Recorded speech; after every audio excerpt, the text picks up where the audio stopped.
We've got us a absolutely jam-packed, loaded up episode of House of the Empire loaded up for you all on this beautiful Monday evening. I don't know if my camera's crooked or if my hat's crooked, but we'll figure that out in due time. Hello, everybody. Welcome to the discussion for the true season finale of season 2 of House of the Dragon, otherwise known as the season 3 premiere. So many thoughts, so little time, but also some really great banter opportunities as we get ready to introduce our round table, our council members, our what did we call it when we last did our discussion, Sean? Was it the Knights of the Square table, or am I thinking of an old podcast? I think that's an old one. I think we were just the council The members for the season small two. the small council. It's literally been 2 years since we've gotten to talk about House of the Dragon, and so there's going to be a lot to kind of get caught up on, to kind of refresh ourselves on, but also to talk about with this new season and the way that it dropped with the Battle of the Gullet, a long anticipated clash that takes place during the Dance of Dragons. And we get to talk about whether it lived up to the hype or not. Talk about key characters, key moments, and whether we felt like Team Green came out on top this episode or Team Black. Um, all that and more on this episode of House of the Empire. I'm Zach, and to my side here is my buddy and my co-host of several different Game of Thrones related podcasts over the years. It's no wonder I get them all mixed up, Sean. You and I have been talking about this show for the better part of a decade, I think. It's crazy to think that it's been that long, man. But pleasure to be here. I don't think I'll ever be on board with the let's wait, you know, 2 years between seasons. I get it. That's the way of the industry now and how long it takes. And obviously, there's some behind the scenes reasons for that one on this. But um, yeah, what an eventful episode. that's uh that's putting it mildly. I see Kenny joined the chat. So did Joel and Linton. Thank you for joining us. Be sure to copy that link, share it around on your social medias, hit that like and follow button. Do all those great things to help improve the algorithm for our Game of Thrones friends that are out there in the internet verse. Joining us for this episode discussion as well is Dustin. Justin, you've been kind of getting caught up a little bit on this show, haven't you? How does it feel to like be caught up now? Oh, it was I had something like I think 18 now 19 episodes. I think or is there 12 episodes in season 1? 10. So 10. it's 10. 10 I think and it's 8. 10 and 8. So yeah. 18 with this episode being 19 in about a week and a half, and it's been a ride. It's been awesome. That I mean, I feel it's one of those shows that I loved the original Game of Thrones show, minus the last season. So getting to watch this, and nothing was spoiled for me. So getting to watch all of it in sequence, one after the other, I was messaging Sean quite often, just like, wow, oh my gosh, like this is amazing. It's been a ride, and for to see it all, sequentially. So I've just been able to binge all of it, and now I get season 3. I feel like it's kind of cheap because everyone's had to wait 2 years. I've just basically finished season 2, and season 3 is starting. So yeah, it's great. Yeah, I got a follow-up question on that, but first we got to say hello to our very special guest. Probably hasn't really done much here on the program since the last season a couple of years ago. Ryan, it's good to have you back and talking more House of the Dragon. Absolutely, man. It's a real pleasure to be back. And yeah, I've just been thinking about this. I've popped on here and there for the season 1, season 2, and I'm glad to be back for season 3. So, yeah, the 2 year hiatus, it doesn't feel like it's been 2 years.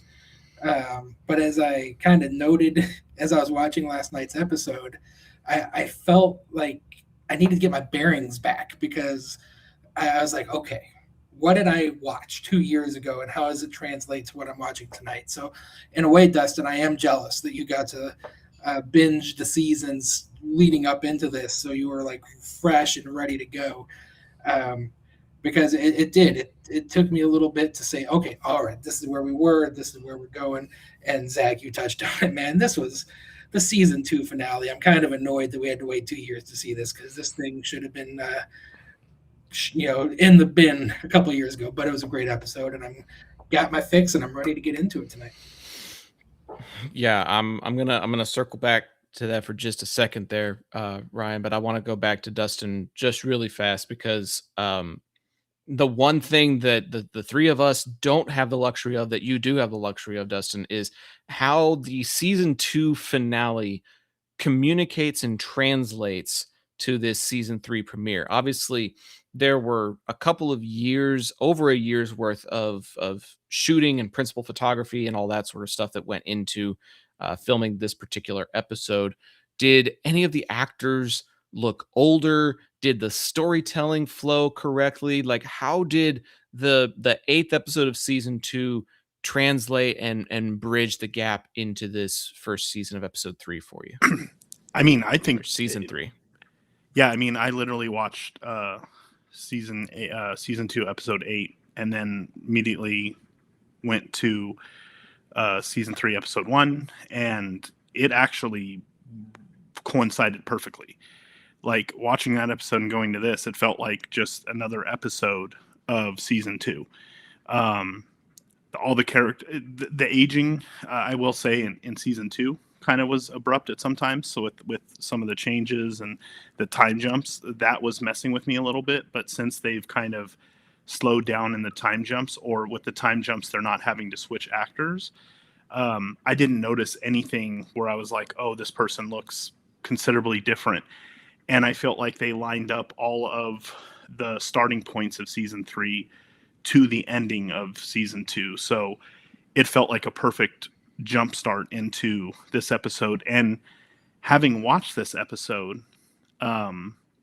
it definitely felt like this should have been the finale of season 2. It definitely kind of gives that vibe, especially with characters like Lohar, who wasn't super prominent but did play a part in episode 8 of season 2.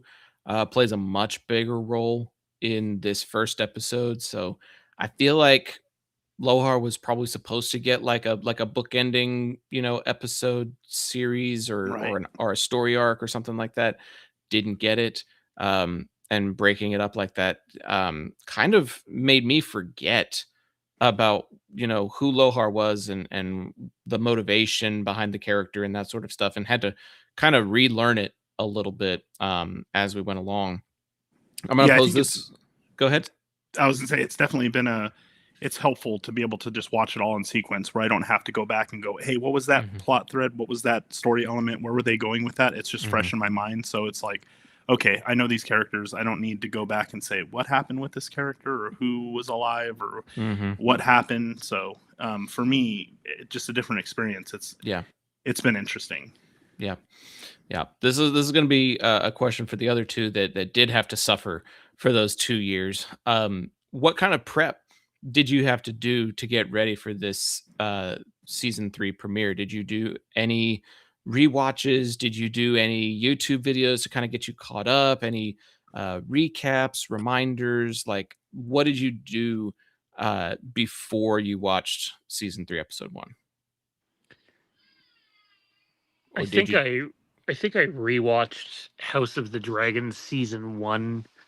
I want to say 9 or 10 months ago. I was just really in the mood for it. But more recently, like within the last couple of months, I stumbled across this reactionary YouTube channel. Just a group of people who very fandom oriented like us, and there's usually 2 or 3 of them that have seen the product already, and they usually have 1 or 2 friends with them that haven't seen the product. So the reactions are pretty extensive too. I'm surprised they get away with how much is left in the videos. And so I watched their reaction to season 1 and 2 of House of the Dragon. That's about as far as I went, other than recap videos. And Then there was the recap video last night, which I thought was pretty extensive, leading into I'm not sure if people noticed, but actually a new version of the classic Game of Thrones theme. Yep, that was going to be something that I mentioned at some point because it kind of threw me off a little bit. But we'll get to that in just a second. Ryan, did you rewatch any of the episodes? Do any rewatches, or did you go straight into it? Yeah, I'll be honest with you. I pretty much raw dogged it. I didn't watch any recaps. I didn't watch the season at all leading into it. I am a huge user of X. So over the last couple weeks, I was just poking around, kind of just finding some threads, kind of honestly more about going into season 3 and what to expect, more so than going back into season 2. So that was kind of my prep, was just kind of feeling out what the story kind of direction was going. And then that just helped jog my memory. And yeah, as Sean said, the recap that they did before the show was very, very helpful, just from a visual standpoint. Because I did a lot of reading more so than watching. So that was definitely very helpful. Yeah, I remembered really enjoying the episode where we watched the Dragon Seeds meet Vermithor, which is the 7th episode of season 2. So I convinced my wife to watch episodes 7 and 8 with me. We didn't watch the whole season, but we watched a little bit of the tail end of the season just to kind of help bridge the gap. So I was a little late in getting the season 3 premiere started. It had already been out for maybe like an hour, but we did those last 2 episodes, and then the recap video, which showed a lot of the stuff that we were just watching, and we're like, oh hey, I remember seeing somebody say that in the full episode I just watched. So they did hit the highlights pretty well, I feel like. And then like you said, Sean, we'll go ahead and go into just like initial thoughts on the episode as a whole, but tell us a little bit more about the intro and what was a little bit different, and then we'll go straight into your spoiler free thoughts on the episode. So we'll give you a double whammy there, friend. So I caught wind actually just this past weekend that there was going to be a theme change, that it was still the Game of Thrones theme, but that there would be some noticeable changes to it. I won't lie, I was expecting it to be a little more noticeable than what it is, but if you've heard the song as much as I have, or as much as many other people have, then you can really notice where a lot of them are. It's right off the beginning with the drums. The beat off the beginning is not the Game of Thrones classic theme at all, but it eventually leads into it. And then it's switching to the, I don't know if it's a ukulele or banjo or whatever at the very tail end. There's some stuff in the episode too with the audio that is much different than the previous 2 seasons that I'll save for later. But I thought it was good, and I did think that the theme felt a little darker than the traditional Thrones theme, which kind of feels like a classic RPG game from back in the day. Look, the show's getting dark, so why not make the theme darker? Hell, by the time we reach the 4th and final season, let's make it even darker. Have the theme evolve. Maybe have certain parts of it playing in the minor key or something. Yeah, no, for sure. Doing that or switching up instruments. I can never pronounce the guy's name who does the score, but the dude's a genius, and whatever he wants to do, I'm on board with. So you're not going to catch me arguing with that. In terms of the episode and non-spoiler thoughts, I've seen a lot of reviews that is like 10 out of 10 masterpiece, 10 out of 10 masterpiece, 10 out of 10 masterpiece. And I will say this, I thought it was an incredible episode. It might be it's definitely the best battle episode in House of the Dragon amongst the first 3 seasons. Do I think it's the best episode in general of House of the Dragon? I'm not so sure on that one. But I thought it was a hell of achievement, especially when you watch the behind the scenes stuff. Strongly recommend anyone who, wants to see how the cookie is made, to check out the house that dragons built, because that Battle of the Gullet, that is way more practical than you might think. The money that was spent on it is insane. Like, I want to say, and I could have the details on this wrong, they had to build three, I think it's 3 million gallon tanks of water for different things. And like, it's huge. And it turns out the guy that worked on the Titanic for James Cameron came on board for this, which makes a lot of sense. It was just so incredibly well done. There's a lot of good character moments in the episode. I'm not going to call it a masterpiece. I will say this, and I'll get this out of the way right off the bat, but hell, maybe it will bring on a tangent as we start here. It's good. It's really, really good. And I'm glad we finally got something on the water. But it is not Miguel Sapochnik good. There's something, and I can't quite put my finger on it, missing from the way he did things. I think I think the biggest thing that stood out for me is he needed less intercutting. Like last night, the Battle of the Gullet's very chopped up, and there's a lot of other scenes that get played through. When you enter a Miguel Sapochnik battle, you are entering that battle more times than not and not leaving until it's over. And I thought that, I mean, I imagine doing the water stuff made it even harder to do that because there's only so much you can build practically. But I don't know. It felt like it was missing something in terms of that. But I still thought it was an incredible achievement and probably the best thing on TV I've seen all year, if not the last couple of years. So even though it's not up to the standard you would want for Game of Thrones, it still exceeds most television standards. Oh, for sure. I'd even say it exceeds a lot of movie standards. It just isn't Miguel Sapochnik. But there are other areas where I thought they went above and beyond. And I can't wait to get into them. And also, a quick shout out to I know there's probably some people in here listening to us right now or watching us that watched Andor. But shout out to the fella who played Brasso, who was right next to the Hightower guy there in the episode and is like his second in command. And also a shout out if you're a Sons of Anarchy fan. That's right. That was Chibs playing the Stark there. That was really cool. That was cool. I need to get caught up on Sons of Anarchy then. Just one more show to add to the list of 30 something odd programs that I'm not caught up on. Whatever. Man, I'm not a motorcycle guy at all, dude. Couldn't care less about motorcycles. But that's a pretty high quality show.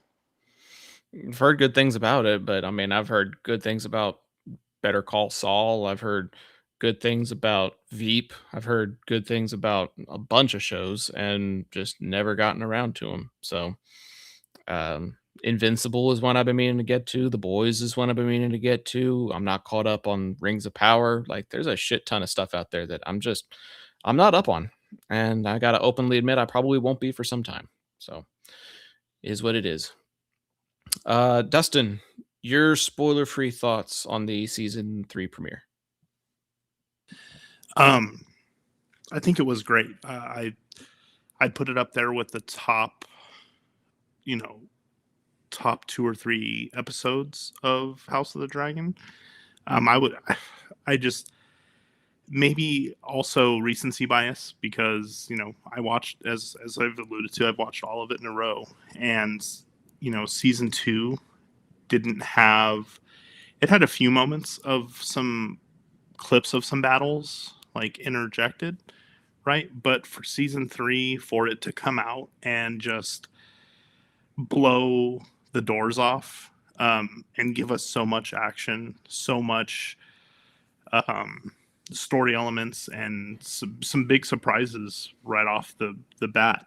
I was very impressed with this episode. I really enjoyed it. And I hope they can keep this momentum up. It would be very hard to keep this momentum up the entire season. But if it's shaping up to be what I think it is, I have a feeling that they're going to at least keep the pace up. And I love the pace of this episode and the stakes. Yeah, overall, I was very impressed with it. I think it was outstanding. Okay, Ryan, you are up. Initial spoiler-free thoughts.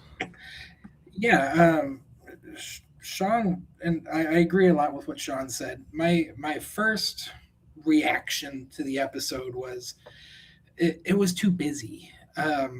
I know what makes Game of Thrones is its character development, and we go to all of these different stories throughout, Westeros. But when we're focused on a major battle, that should be the focus of the episode, and I just felt like we lost track of that a little bit, trying to cover other areas. Because I just think of the big battles in history. Battle of the Bastards, Battle of Blackwater, even the mutiny at Castle Black. Like that was the focus, and I just didn't feel like we had that intensity. At least I felt like I lost the intensity of the battle because we were jumping around a lot. So to me, that was my biggest complaint. In the end, the grandeur of what we saw, the cinematography was just next level. It was one of, in the end, it was Game of Thrones at its peak. It really, to me, really hits that level of quality. But I won't go so far as to say it was the most grandiose thing I've seen, even if the complexity of what we saw probably was on par with some of these other moments. It fell just below them. But that said, it was exceptional television. It brought me right back. And it really, the table that was set in season 2 and even going back into season 1, I finally felt some payoff. So I know there's much more payoff to come. And so this was just the start. So I definitely was enthralled by that part of it. It just didn't quite, it wasn't a 10 for me. It didn't quite stick the landing. Oh man. It's really interesting to hear a justification for the way that I feel, because I have been very back and forth on this episode since I saw it. And this will be the end of the spoiler-free section for those of you that have not seen the episode yet. After I make my comment here, we're going into full spoiler territory, so beware. This is going to be your spoiler warning. I am a huge fan of naval encounters. I think it's something that Game of Thrones sorely lacked in the original series. And when they did present it, it felt very half-assed.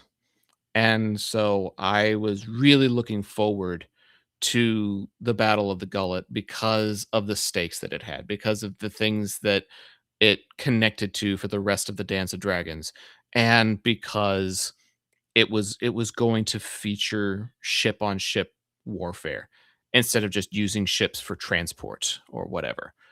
Um, and so believe me when I say that I had really, really high expectations for the naval assault component of this episode, and it did not meet them.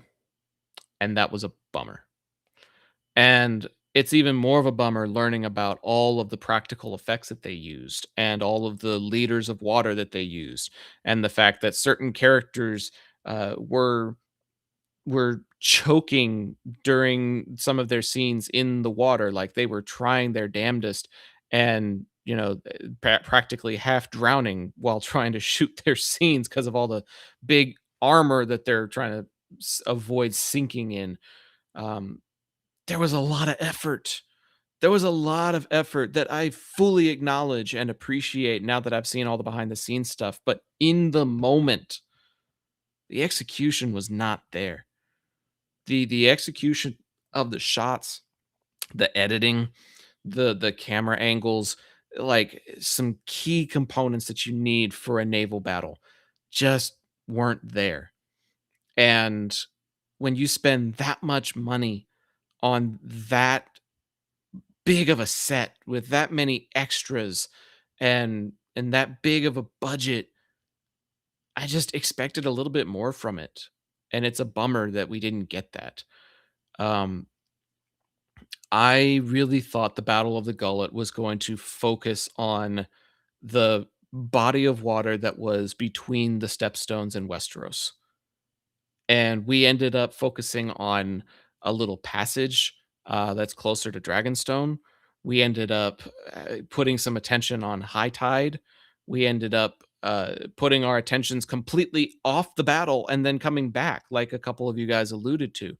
We'll have an intense battle sequence, and then we'll have something else entirely that really doesn't have all that much to do with the battle, and then come back into the battle. In Sapochnik episodes, like Sean alludes to, you have different scenes, yes, but they are all things that are happening within the battle. I think of Hardhome, for example. You'll have a moment with Tormund fighting some uh, of the night creatures, and then you'll cut to John fighting the king, and then you'll cut to the wildlings trying to get to the escape boats or something like that. Like everything has to do with the Battle of Hardhome itself. Same deal with Battle of the Bastards.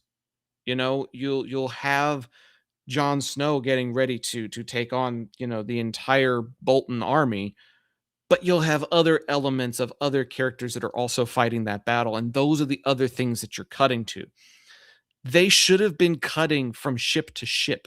They should have been cutting from character to character, not from location to location. We don't need to see what's happening in the trench at Dragonstone and then seeing this other something that's just not a part of that. Like it's it's confusing. It's hard to keep up with, and it takes away from the intensity, from the pressure buildup when you aren't living within what is arguably one of the biggest moments of the entire series, one of the biggest battles of the entire Dance of Dragons.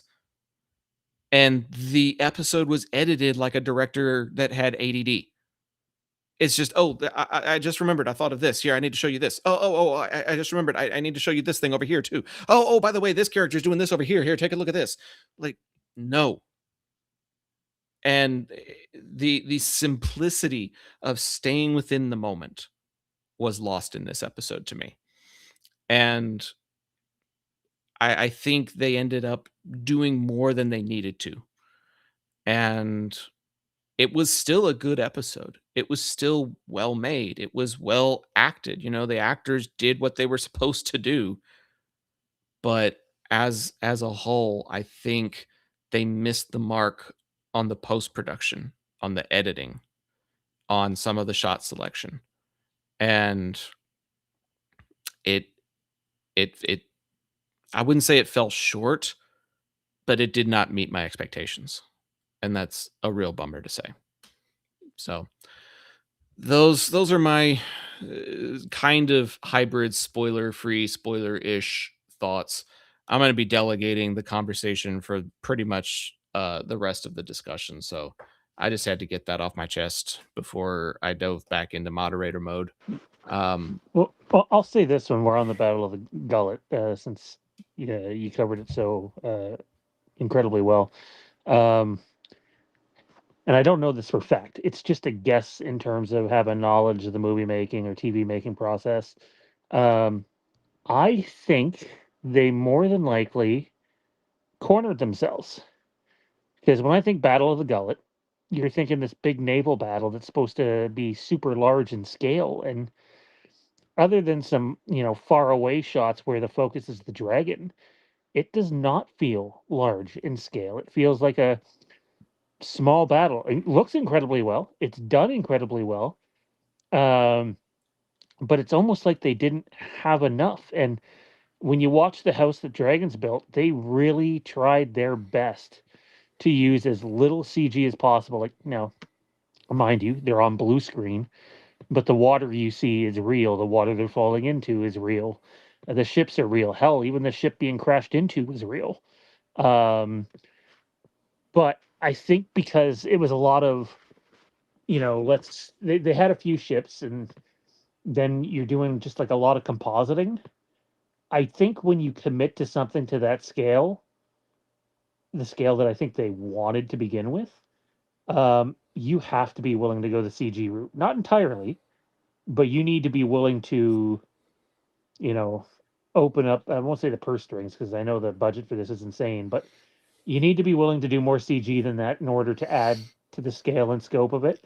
And I feel like they got in the editing room and went, "Oh, we can't do 25 or 30 minutes straight of this battle. We gotta intercut it with different things in order to try to make this work," because they just didn't have enough. And again, good, but in terms of Game of Thrones grand battle, Westeros battles, you name them, there's 7 or 8 just ginormous ones.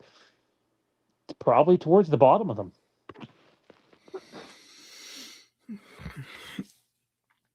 I don't disagree.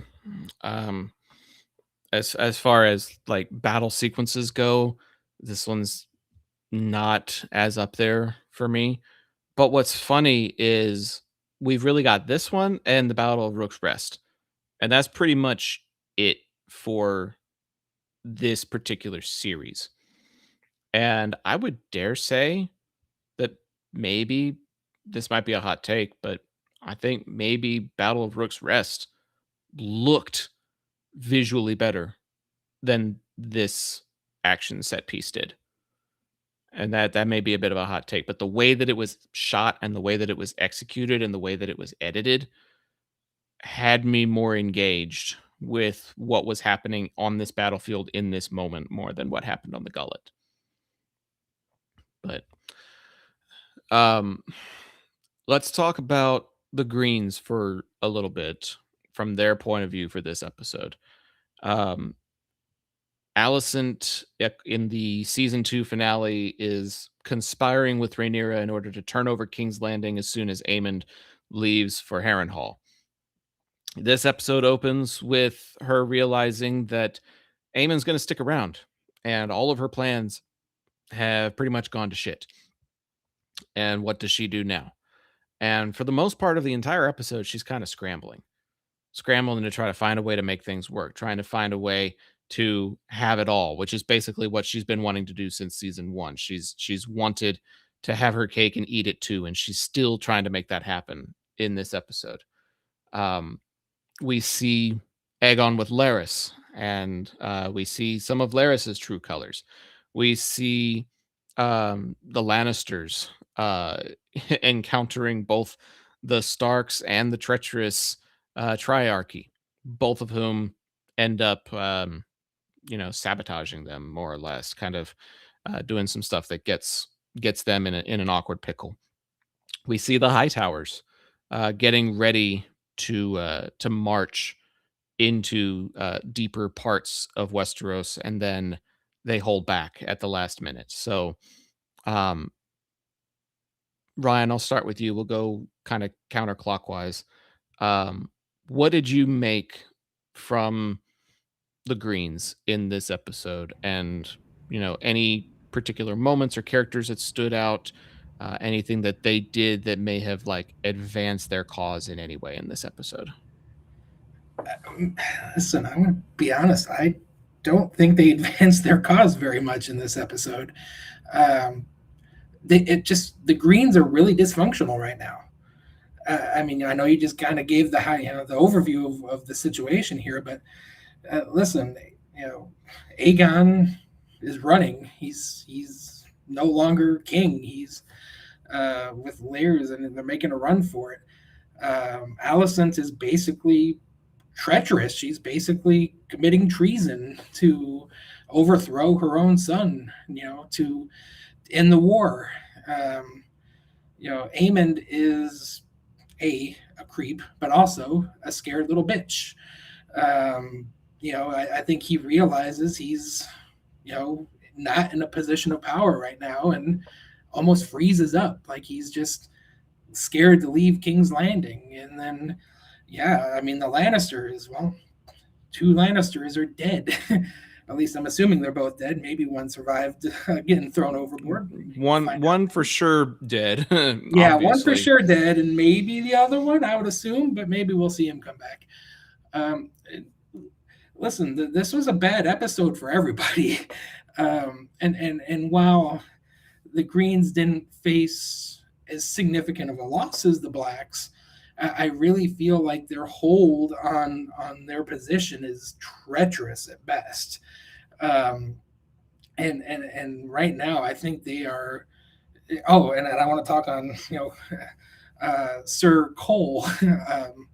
He's having a complete mental breakdown, Existential crisis. Existential crisis, exactly. I mean, he's freaking doodling on his shield, just waiting to get burned from a dragon. Like, he's not leading his men at all. They're just wandering around. So right now, the Greens are in a very bad spot, and I think we're going to see more of Aegon and Lairs coming up. Obviously, they were taken captive. And I know you kind of said, oh, he showed his colors, but in the end, I think he was the smartest, most coy of the bunch here by buying some time, I think is the best way of saying it. I think he realized they were in a world of trouble. They were caught, and this was his play, and I'm sure he's going to scheme like he normally does to figure out a way out of their situation. So if I had to say a Green that's maybe showed a little bit of character, a little bit of backbone, even though he was kind of calling out Aegon in the moment, I do think it was Larry's there. So right now, I have very little confidence in the direction of the Greens based off of what I saw last night's episode. Dustin, what did you perceive of the Greens in this premiere episode?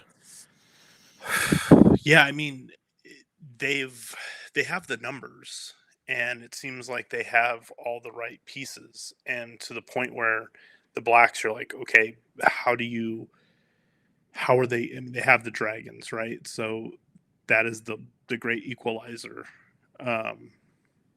But I just feel like the fact that Alicent was pretty much, like Ryan said, committing treason, putting them in a position where they're going to lose. And I mean, she had to do some scheming to keep up her plans, but I think she put them in a horrible position. But I think it's part of what she has been trying to do now and what she's realizing. But yeah, I think they're in a really bad spot. Seeing, I was a little confused at first when we see, because I realized that Jason Lannister had a twin. So when I saw the head, I was like, wait a minute, he's dead? He was just over there with the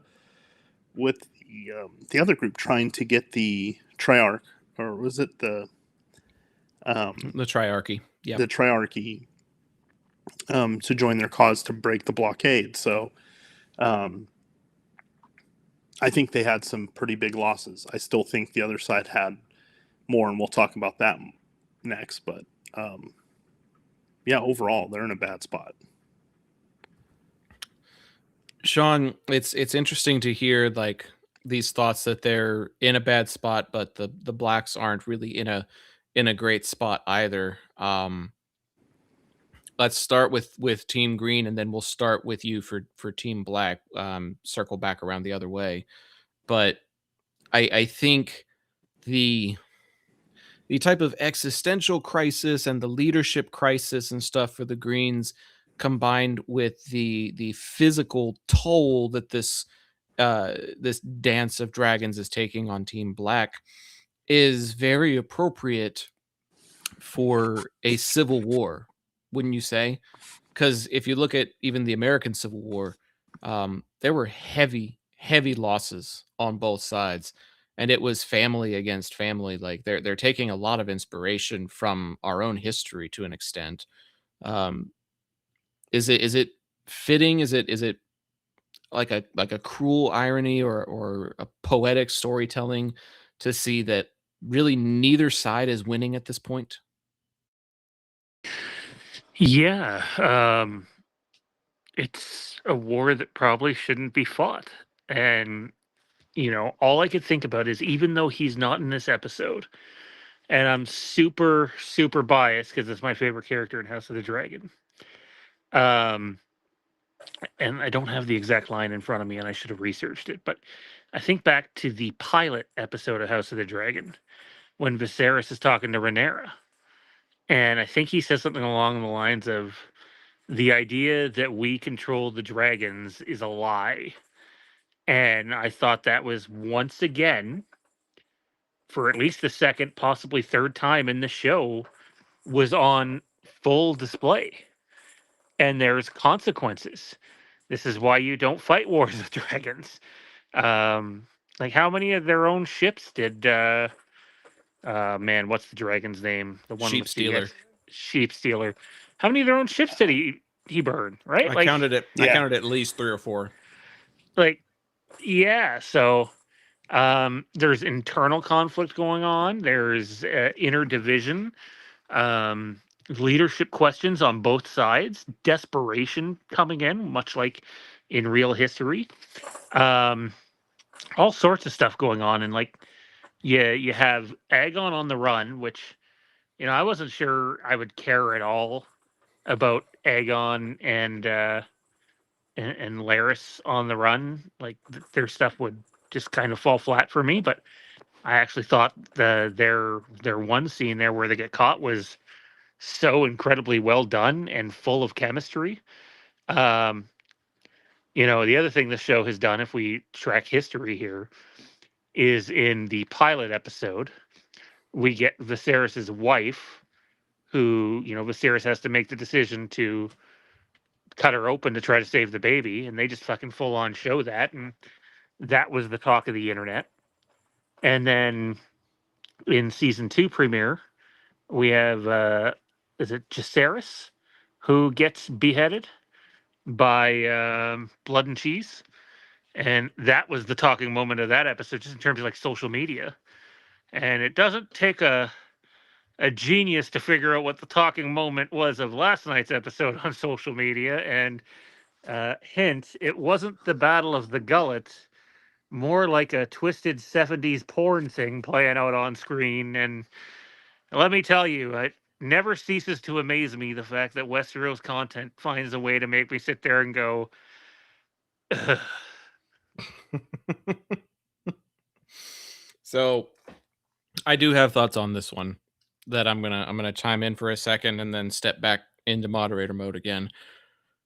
If you'll recall, Aemond was seeking pleasure and intimacy from a whorehouse in season 2. And over the course of the entire series, he has really had a hard time with being the second born, with having these expectations but never being really in line for the throne, and seeing what a whoremonger his brother is, and a drunkard his brother is, and wanting something that cannot be his. um, I think all of that kind of came to a head in this scene, because if he's been, you know, satisfying his void that he's been having in his heart with a prostitute, then the line has become ever more grayed for him, to where do you stop the physical intimacy and lean into emotional intimacy? It's been completely warped and perverted by him, because in his mind he never got that kind of upbringing from his mother, but he was getting tenderness from a prostitute. And so when he finally does experience tenderness from his mom, fake as it is, he's not entirely sure how to process it. And the only baseline that he's got to go off of is the pleasure house that he's been to. So I never saw Allison interested. I never saw her consenting.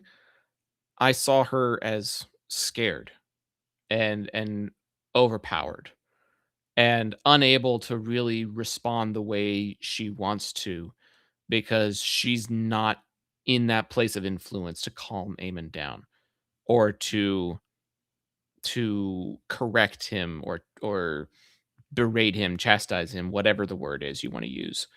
She doesn't have that kind of power dynamic over him and basically has to let this kiss happen because if she responds in any other kind of way, it could cost her or people that she loves. It could cost lives. It could cost influence. It could cost all kinds of things. And so she just kind of puts up with it because if she objects, it's going to cost. And yeah, it's twisted and it's sick and it's weird. But I think part of it is she just went along with it and Eamon only did it because he doesn't really know what to do when somebody actually treats him nicely. I don't disagree with most of that. I'm kind of glad I wasn't doing a reaction video to it as it was live because it's just the way the scene is put together. It's almost like just I don't know the timing of it out of nowhere. It's just like wait a second, what? They're not. Oh my god, they are. And I agree with your take on Allison in that situation for sure. But still, I'm just talking about. I don't even know if I want to use the word cultural impact, but like social media moment that gets people talking, like the WTF moment, if you will. Mhm. Um, every premiere has managed to have something like that. It seems to be a calling card of this particular show. I mean, when you've been gone for 2 years, there's no better way to become relevant again than to do something that sets the internet ablaze. 100%. That's how I see it. They do it for the attention. They do it for the social media clout in order to make people go back and watch it again. So, um, any other thoughts on that kiss before we move on to Team Black?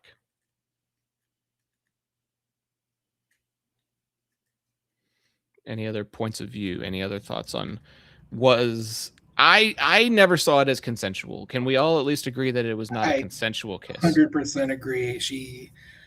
I mean, you could see it in her facial expression. There was no Mhm. consent there. Like that was Mm. a I was gonna say she looked like terrified. Like she was just mortified. like, Yes. Mhm. oh my god, like I knew this kid was fucked, like in the head. And he's like, yeah, she played it, it was just like, and you realize that power dynamic of what she has to do in order to fulfill her plan. She has to kind of let it happen. And we've seen that struggle in this show many times where it's Well, like, especially from her. yeah, Like she's also been Laris's victim, having to show off her feet for information. oh You boy, know, yeah. like like this isn't the first time that she has been humiliated in order to achieve her goals. Yeah, and I think they've shown that dynamic of the reason why Alicent was so why she came to bad terms with Rhaenyra um was because of some of the stuff, like, you know, there was the stuff with um her brother or her uncle, and they were talking about that stuff, and she was like, what, you've sullied your name. And then I think she's come to time and realized, like, wow, we're not all that different. We all have had to do things that, as she was like saying, we have to play the game that we're the board that we have. Yep. And her board just takes her to places that I would not want to be in, that I would not want to be a part of. Look, Um, I understand she wasn't consenting, fellas, but at some point you got to ask yourself, common denominator here. First, she marries and fucks her best friend's dad, right, and has his kids, and obviously, like, she felt kind of powerless in that and is being manipulated by Otto. And then there's Kristen Cole, and then there's Laris, and now there's Eamon, and not that doesn't even include the fuck up with the dream. And I'm not saying she's asking for it, but I am saying this character has a way of getting herself in the most fucked up positions and doing herself no favors. well, and let's not forget that she greenlit marrying her son to her daughter. Good call. I had forgotten that. I did forget that. like she gets grossed out by a kiss from her son, but her two kids fucking each other is okay. Like, where is her moral line if it's not mouth to mouth resuscitation? I don't even know anymore. Well, I honestly think it was just it was the poignancy of the theme of this episode in particular, and maybe even the theme of the hierarchy of this show in general, is where women stand in this world, right? I mean, and I know we're going to touch on the blacks here in a minute, but I mean, even as we get into this with Rhaenyra and how she feels like as a woman she's not respected. If she was a man, people would go fighting in her arms, in her name, but she has to disavow basically that whole mentality of being a woman.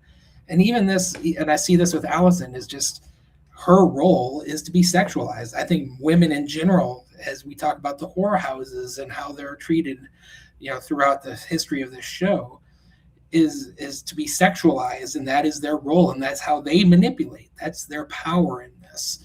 And I just think, while it wasn't her necessarily intent to manipulate Aemon in this moment, she was absolutely manipulating him, which led to this moment. And to me, that's the crux of the story. I mean, she tried to manipulate Rhaenyra in the season finale too. Try to be like, oh, I'm so tired of all this. I just want to get away from all this. I just want to live in the woods and be my own person. Like lady, you started all this. You can't run away from what you started. You can't just light a match on a bonfire and then run off into the woods and hope nothing happens. Like, I agree though. I agree that there's a lot of commentary on women's roles, because you look at Lohar being the commander of a fleet, and you look at Rhaenyra being the leader of her side, and you look at Alicent trying to influence the people of power on her side. There's a lot of different types of power dynamics at play here, and they're all centered on, influence and leadership within this realm, within this kingdom. So that's a fair point. It's a very fair point. Sean, let's switch to Team Black. We've got obviously Corlys trying to lead things for Rhaenyra's name in the Battle of the Gullet. We've got drama on Dragonstone. We've got Rhaena and Sheep Stealer. We've got golly, what else have we got that's going on with Team Black? A lot of it is very battle oriented, but somehow, some way, it just never ends up going the way that they hoped. You can draw a game plan up on your coach's board. But it doesn't mean that it's gonna land the way that you want it to, right? And I think if it did, it would make the show a lot less interesting.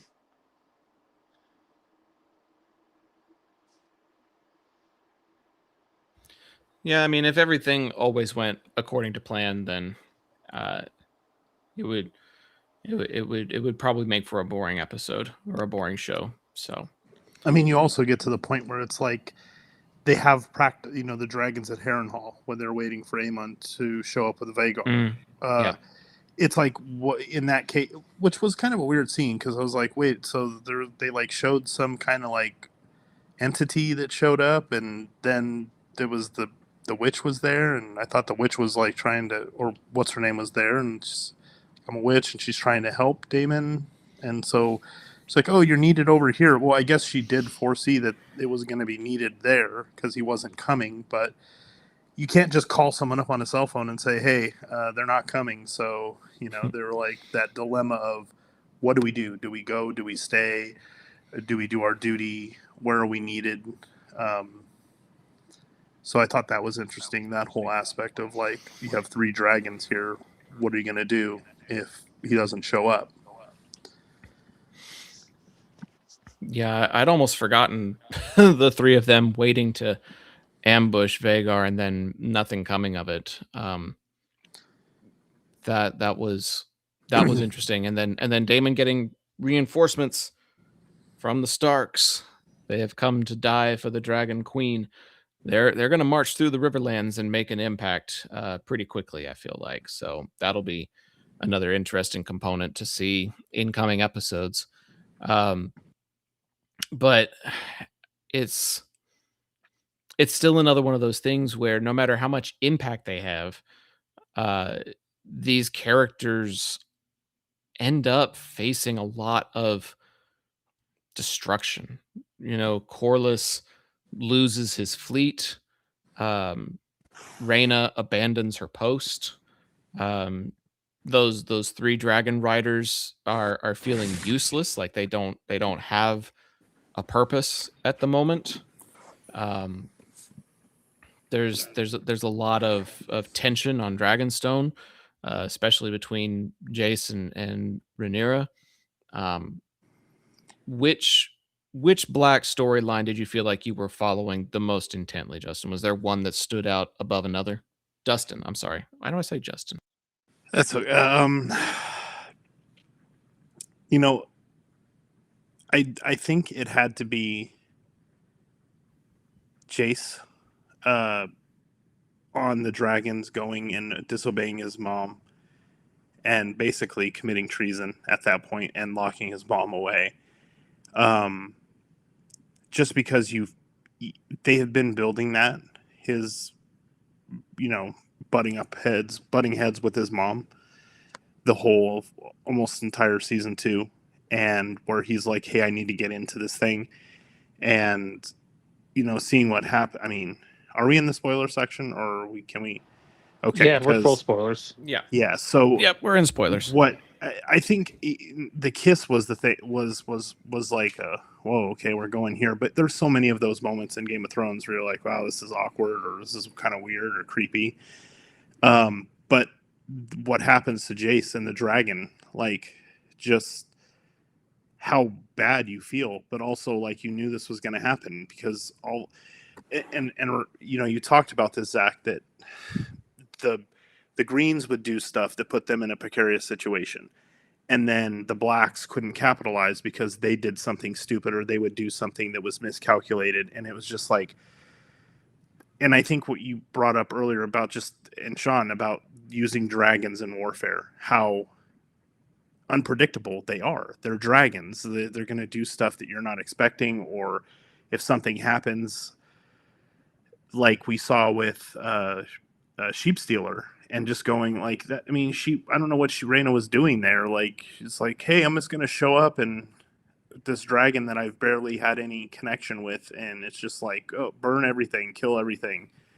But seeing what happened to Jace, I think and to me, that's why I think they took the biggest loss, is because of what happens to him. You think, okay, the dragon gets drowned, that's terrible, and then he's sitting there on the log. I'm like, okay, they're gonna capture him, and it's like, nope. You get some arrows to the to the back and then right to the throat, and it was just like, oh my god, like now Rhaenyra has lost her children, except the ones that are far off away that Rhaena is supposed to be protecting.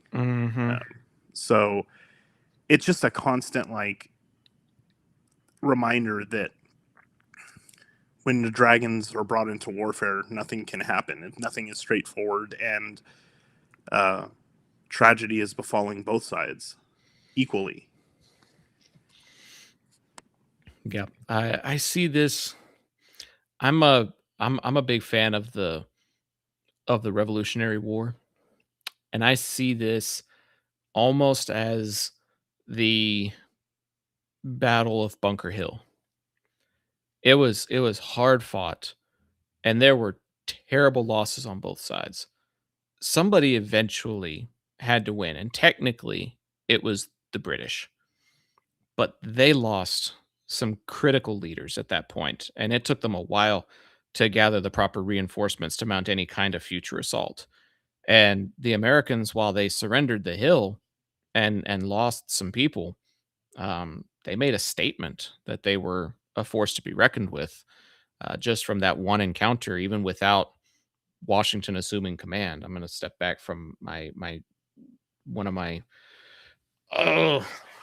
autistic focal points. I just zoom in on something and get tunnel vision on the wrong thing sometimes. Technically, I would say technically the Greens won because they dealt a big blow to High Tide. They dealt a big blow to Corliss's fleet. They killed a prince and a dragon. Like, yeah, by all intents and purposes, the Greens won. But they took some heavy losses too. The dragons burned a ton of the Triarchy's ships. The Triarchy lost their leader in the process. The amount of toll that it took at the Red Keep and back in King's Landing.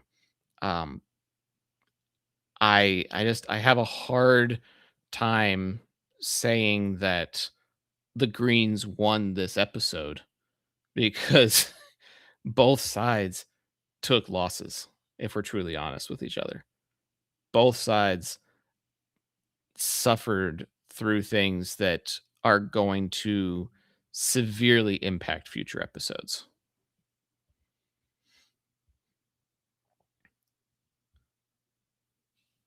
Looks like we got ourselves a super chat from our friend Adam Elliott in the YouTube chat. Thank you so much for supporting the program. I know you're asking about some of the other hosts that we have had on the show in the past. It's a revolving door, and we try to get people on as much as we can, when their schedule allows. For me personally, sometimes I'm only on every other week just because life catches up to us sometimes. So we do our best, but we appreciate the support either way. I gave my thoughts. I'm giving a TKO, I guess, to Team Green, but I think really the Triarchy won more than anything because it was the Triarchy's forces that killed the dragon. It was the Triarchy that sacked High Tide. It was the Triarchy that broke up Corliss's fleet. So I don't know how much of that credit I'm giving to Team Green just yet, but for intents and purposes, I think Team Green was the winner here. Sean, what's your take? Who won this episode, or did anybody win? Well, when we did this for season 2, yeah, you can go who won the episode in terms of strategy between Team Green and Team Black. But when we're doing it for season 2, it was just who had the better quality episode between the two parties. And for me, I think Green has some good stuff. It's probably not the stuff you're expecting. But I think Team Black wins this one simply because I thought their parts of the episode were more interesting, more engaging. Spoiler alert ahead, I think the MVP of the episode comes from Team Black. And it might be the first time I've ever picked this character as the MVP of an episode too. But I just thought all the stuff with the Blacks was great. And I think one scene that doesn't get enough credit was that scene at and in and around Harrenhal with the three dragon riders there, and I forget the one guy's name, the drunk there from season 2, Ulf. but there are Ulf. Yeah, they're arguing about, they're telling him, oh, they'll knight him, and he's going on like, who gives a shit about a name? I have a dragon. That's why they should respect me or fear me, etc. And I'm just like, you know what? He's speaking truth. And honestly, I know you guys are mentioning treason for Jace there and what he did in the episode, and technically it was, but I also think Jace was 100% right, and Rhaenyra was being fucking naive and desperate to take the easy way out almost, and I cost him his life in the end. But I thought the points that Jace was making all the way back to season 2 were paid off in this episode. Just unfortunately, it cost him his life. Dustin, who do you think had the better episode here?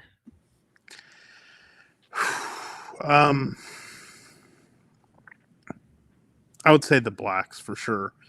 I think they had more of the moments of character development throughout, of actually pushing the story forward. I mean, there was Alicent a little bit and what she was scheming up for the Greens, but I think overall, I think the Blacks for sure had the better part of the episodes, just from the scenes they got with Corlys and the fleet and him interacting with his son, and that, there was really good moments of character development within those groups versus for the Greens. It's just like you have these armies, and there's some individual characters like what's the name of the lady that led the Triarchs?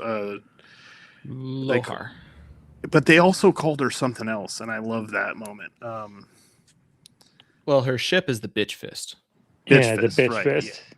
And I was like, that is great. Like, so, and I genuinely liked her interactions with the Lannister. Was it Tyrell? I can't remember. Tyland? She kept messing his name up. Yeah. Just Tyland? their interactions were great. She kept calling him Tywin and Tyrod and Tylord and all these other things that are not his name. And it's always funny because I was talking to Sean, is that he shows up in Halloween 2018 as one of the podcasters. So it was kind of, every time I see him, I keep thinking of that. But yeah, so there was some good moments on both sides, but I think for Black there was just more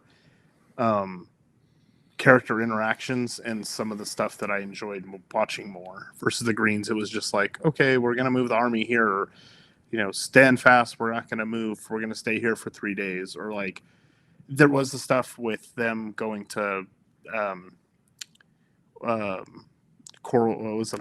Sorry, I know I'm butchering some of these names, but the his palace or whatever, and they kept like scheming, okay, we're going to see it burn, that'll draw his attention and we can attack him, and it worked. So there was good stuff on both sides, but more stuff for the Blacks, in my opinion. Yeah, I'll go along with y'all and say that I think I enjoyed the moments from the Blacks more, but because this is a battle episode, I was also going off of who won the battle rather than just who had the better episode, who had the better screen time. But I think I did enjoy the stuff from Team Black. I mean, I've been Team Black basically since day one, so I just tend to gravitate more towards their scenes anyways. But Ryan, how about you? Yeah, man, I'm going with nobody won this episode. Nobody won this episode. It was a shit show across the spectrum for both sides. Listen, at the end of the day, this was a sea battle, which is what the focal point of this story was. In the end, we can't say the Greens won because the Triarchy basically ignored every command the Lannister gave them. He just said, we're doing our own thing. We're chasing Corlys. Fuck your plan. We're not going, we're going to do our own thing. He ended up shipped overboard. Then we look at the losses for the Blacks. Yes, I mean, in the end, the killing blow goes to Allen for killing Lore in the end. That to me was one of the bigger moments of the episode. But the losses were so significant. I mean, you touched on it. Their fleet was decimated. Corliss has been washed ashore. We don't know his condition, and his keep has been sacked. And obviously, Jace is now dead. So, massive. I mean, he was the hand. He's the hand to Rhaenyra, correct? So, I mean, that's a major loss when you look at that. And yes, I agree. Like, this was a buildup from last season where, he was held out of the fight. Rhaenyra was so scared of losing him, she kept him kind of tucked away, and then he finally rebels and goes to war, but he's not prepared. He's not ready to fight this fight. And he was not a good dragon rider. He put himself in compromising positions over and over and over again, and it finally bit him. And then even, Rhaena with sheep stealer, sheep killer, no skill whatsoever on a dragon. She caused chaos that led to, in the end, Jace's death. I can't give a win to the Blacks. Yes, their story was more prominent in this episode, but their losses were so significant.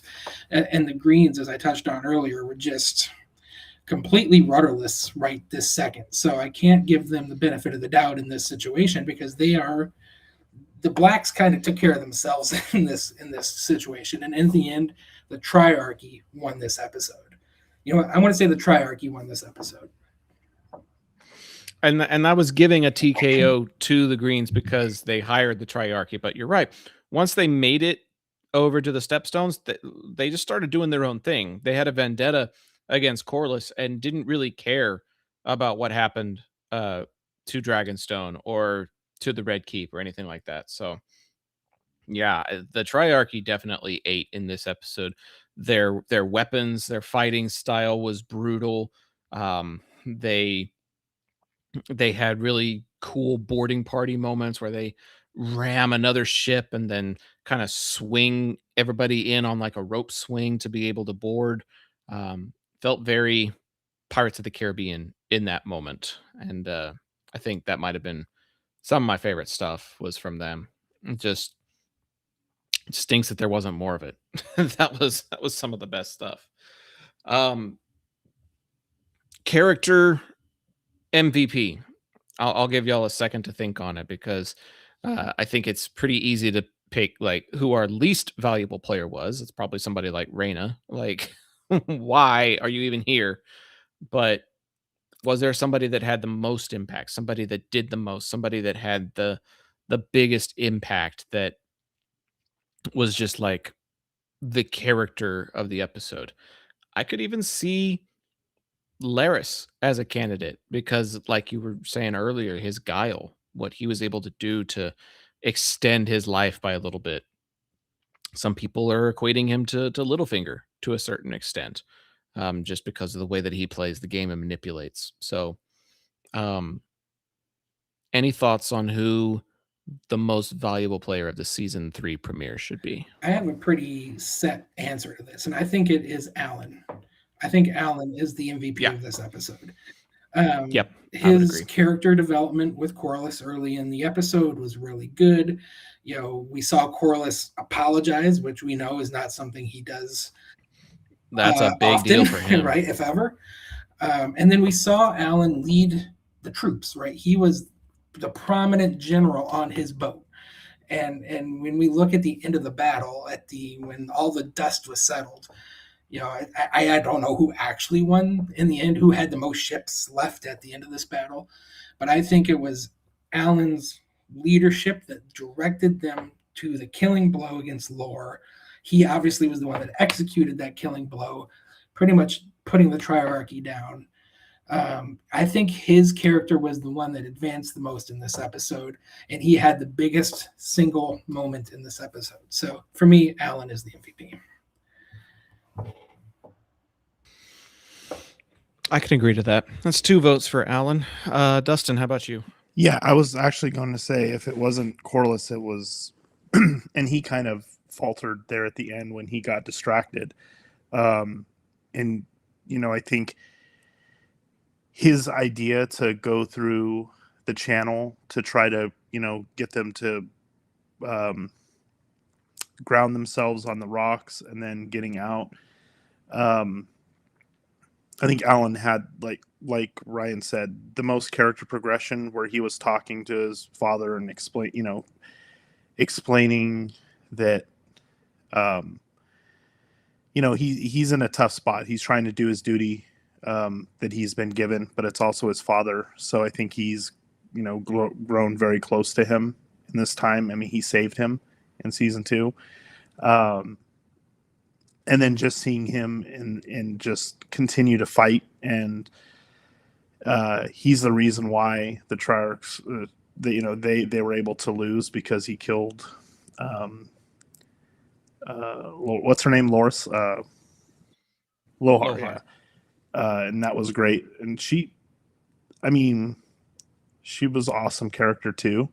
So I almost had her as another potential character because of what she was doing and her leadership, and being like, okay, this is what we're going to do, and this is our plan set out to try to distract him and I like the fact that she was kind of like, no, we just said we'd agree to this so I could take him out and go after and sit on the throne and eat his ears, which was a odd line. I was like, okay, well, that sounds yum, I guess.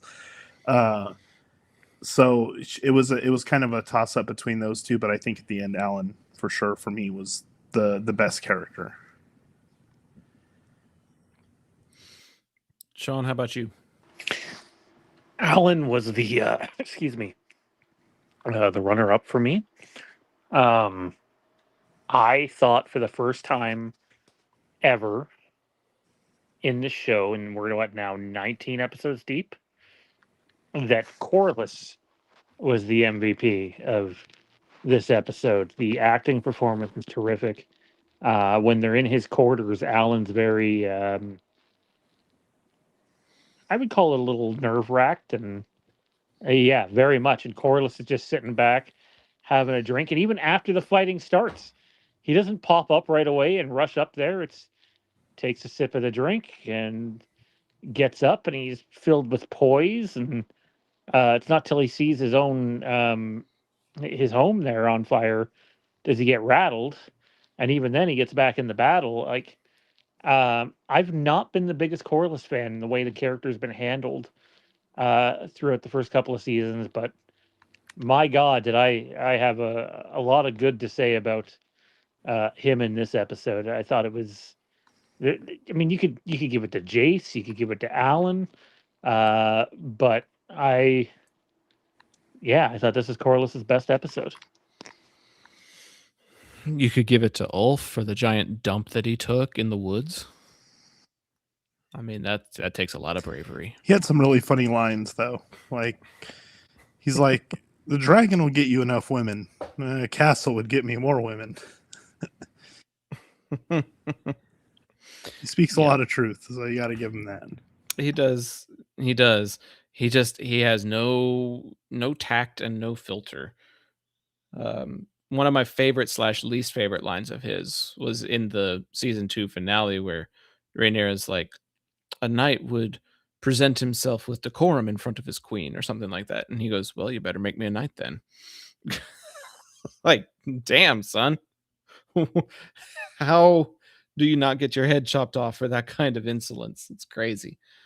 I wanted to touch on a few of the quote unquote discrepancies that I've seen on social media, and I'm going to run through all of them real quick. There's 3 that are like the biggest ones, and I just want to get your thoughts on them, if any, because this is probably around the point where George R.R. Martin kind of separated himself from the show, was because of these types of discrepancies. Before you start, I have to ask you, Zach, since I might not get a chance to do this. At any point last night, and again, I'm not too familiar with spoilers in terms of what happens, and I'm going to try to stay that way, but I do know that there were some things changed from the book again in this episode. And I just couldn't help but picture George R.R. Martin rage watching this episode, getting mad at his TV, throwing the Winds of Winter manuscript at the TV or something. I was having a good chuckle.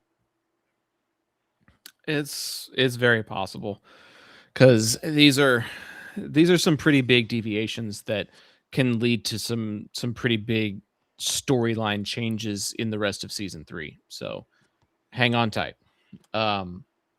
Number one, and this is probably the biggest, most heavily debated one, is that Sheep Stealer is not supposed to be ridden by Rhaena. Rhaena's not supposed to encounter Sheep Stealer or be a part of that particular storyline, like, at all. She is supposed to stay on her post and hatch one of the dragons and eventually ride one of the small dragons that gets hatched while she's caring for the younger ones. They basically blended her character storyline with a character that they have completely omitted from the show so far called Nettles. And Nettles is believed to not be a dragon seed at all and just have a special bond with Sheep Stealer because she fed him her sickly and dying sheep. And it's purely, a symbiotic relationship instead of a response to dragon's blood that is supposed to be the bond between Nettles and Sheep Stealer. Fun fact, that's George R. R. Martin's favorite character from Fire and Blood too. Yeah. And so that is part of the reason why he is super pissed off, is because Nettles doesn't exist at all. And the other thing too is Rhaena is Daemon's daughter. Nettles in the book is supposed to be Daemon's lover. So the question is arising whether Daemon is going to take his own daughter as a future lover in order to keep up with the Nettles storyline in some capacity, or is it going to change the family dynamic entirely, because instead of Rhaenyra being jealous of another woman around her husband, is she going to seek vengeance on her stepdaughter because she is indirectly responsible for her heir's death? And is it going to force Daemon to choose a side? Is he going to choose his wife, or is he going to choose his daughter from his first marriage? So there's a lot of discrepancies with Rhaena and Sheep Stealer in regards to not having Nettles in the show. The second discrepancy is that Jace's motivation in the book is supposed to be that of a big brother. Supposedly, Viserys, the baby, gets kidnapped by the Triarchy. And Jace's reason for flying into battle was to try to go save his little brother, not to try to prove himself to his mother. But that's a piece of storyline, like we talked about, that's been building for a couple of seasons.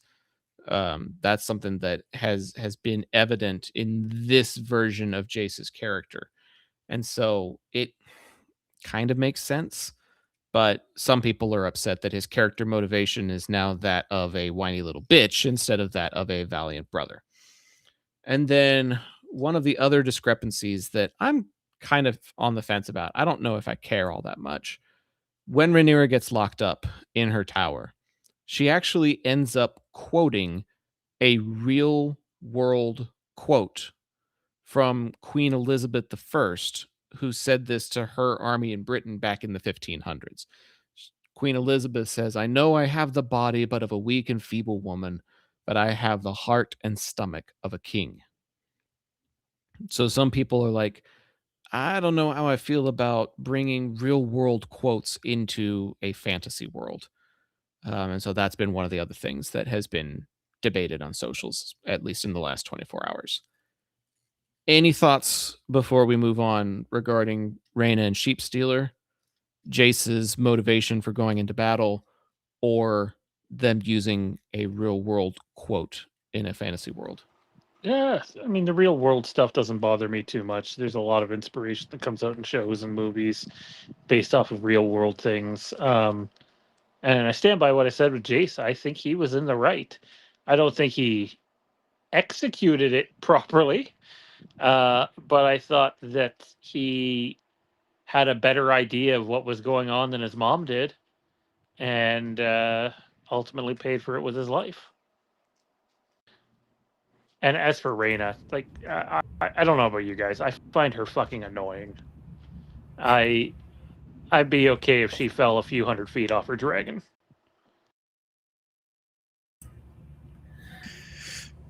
Yeah, I think that was the Probably most. should I was have. just kind of watching and going, "What is she trying to do here? She was tasked with doing this. She can't just do what she was asked to do. She wants to come back. She's taking this dragon." And then, yeah, it was that part to me was kind of, I could see where that being a different character, because it just kind of didn't make sense for it to be her.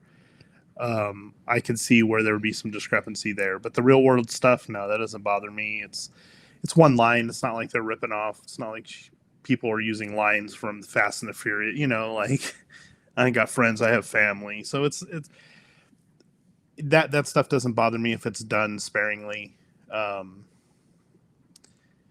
So yeah, I think. And what was the third one? Sorry, I missed the third one. So it was Reyna on Sheep Stealer. It was Jace's character motivation and the real world. Yeah, and I think like Sean said, I didn't mind his motivations being that, you got to protect the queen. She has to be protected, and that he's been wanting to get into this fight. I mean, his brother also died at the hands of Aegar and Aemon, so he wants to, prove his worth, and he wants to protect his mother. And I think we've seen time and time again when, Rhaenyra is when you hold someone too close, it usually ends up badly. Instead of letting him, maybe do some of the things that he wanted to do to feel important, that he wouldn't go out and put himself in a situation like he was in, like Aegon did, where it was just like, okay, I'm just kind of, my hands are tied now, I'm going to ride off into battle. Oops, that turned out great. So, like Ryan said, the execution was not well done, but his motivation, not being that his brother was kidnapped, that doesn't bother me either. Listen, I have not read any of the books. I haven't read any of the Game of Thrones books. I haven't read this book. I don't plan to read any of the books. I tried. They're too heavy for me. So when I'm on social media, and I mentioned this earlier, I'm on X quite a bit, and people are bitching and moaning and complaining over every small detail that differs from the book to the show, is kind of gets on my nerves. I understand why George left. Like it's not really his story anymore at this point. It's what happened to him at the end of Game of Thrones. But from a storytelling perspective, I just don't give a fuck. Like, I'm more focused on what's on my screen, what story they're telling me.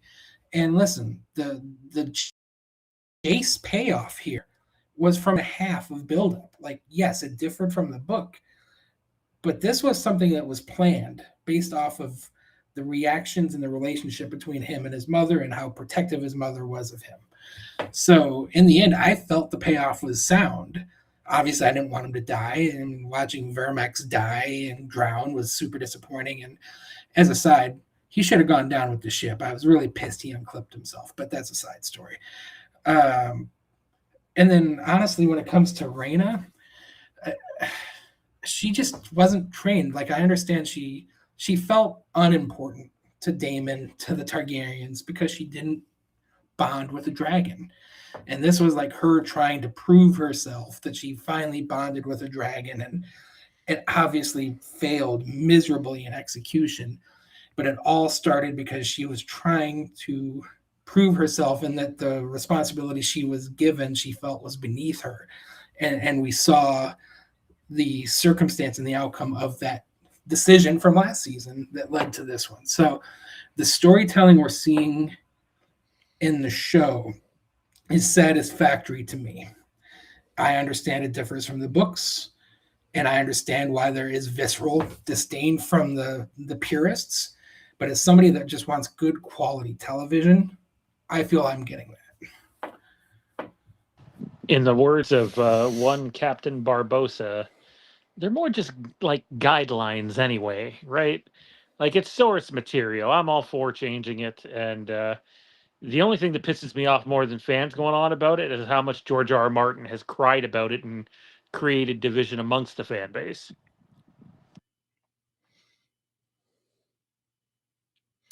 Well, this may not be a segment moving forward then, but I'll give you all a second to try to come up with a score out of 10 for this premiere episode and read off some of the fun facts about the making of this season. I watched this little 3-minute segment on HBO Max called Gearing Up for War, and it's little cut scenes and quick hit interviews with some of the different actors and how they feel it's a grander scale. It's the biggest thing I've ever worked on, says Ryan Condal. It took 314 days to shoot this entire season, 27 days for this first episode across 5 different sections. They used a total of 3 million liters of water for this first episode. And over the course of the whole season, had over 1,500 cast and crew and 15,000 stunt and crowd performers. Over 3,500 different props used, and a world record 23 stunt performers were lit on fire in one take. That is the most stunt performers that have been ignited in one scene in world history. Over 200 tons of steel used in the crafting of the armor and the sets and the weaponry and everything else. 200 tons. And then 25 tons of propane used to ignite the various flames that get used. Hank Hill would be proud. But with all that being said, final thoughts and scores out of 10 for season 3, episode 1. Ryan, why don't you kick us off? We'll go counterclockwise again to close things out. Well, first off, I appreciate you giving me the book references because I don't know them. So I would like to keep the segment just because I learn from you when you do this.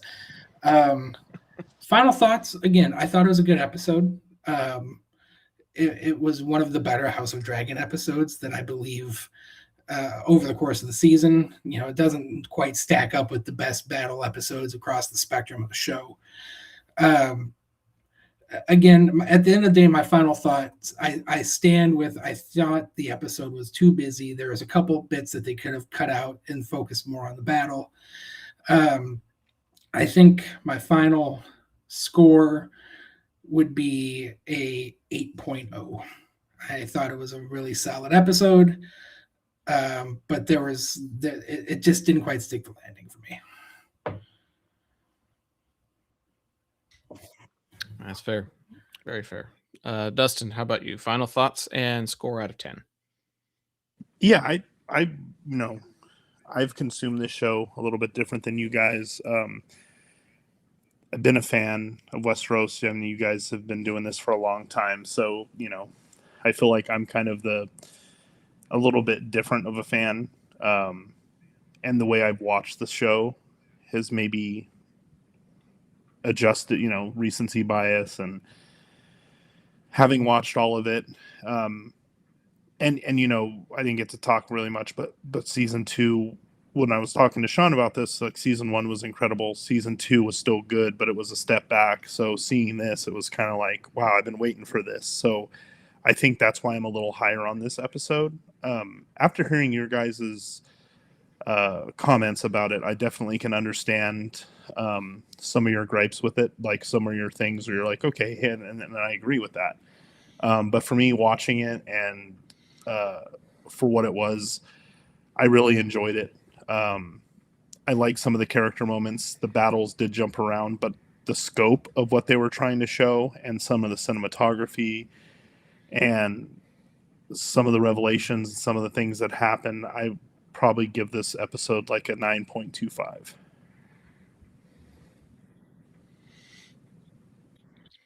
was trying to remember if I'd muted myself or not. I had to look. Okay, so we've got an 8, a 9.25. Sean, where do you land on this? I just want to take a second to also shout out my favorite scene in this episode. One we didn't touch on too much, but it's nothing to do with the Battle of the Gullet. It's the chemistry between Laris and Aegon. Like that bit where he totally gives them up, and Aegon's just kind of like, "What the fuck? No, I'm not." And like Tom Glenn Carney, I think stood out so much in that scene. And I forget the guy's name who plays Laris, but all of a sudden, one episode in, side. I don't want to call it a side story because it's the fucking king, right? But like that quest, if you will, that I wasn't particularly interested in following. All of a sudden, I'm like, well, if we're gonna get more interactions like that and banter like that, and it comes off that good, sign me up. And another little thing I wanted to point out is I don't know if you guys noticed this. I'm hoping Dustin did, being he's a Halloween fan, and specifically because he's watched seasons 1 and 2 just within the last couple of weeks. A big change outside of the intro in this episode, and it wasn't for one particular party. It wasn't for one particular set of characters. It was when they are building suspense in a scene, even the non-action ones, just the verbal dialogue scenes.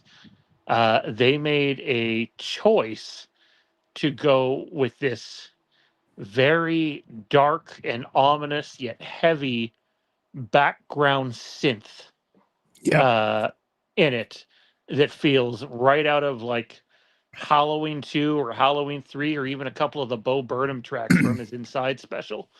And I thought that it added to all of those scenes and thought this is a nice touch that they've not done in any of the first 2 seasons.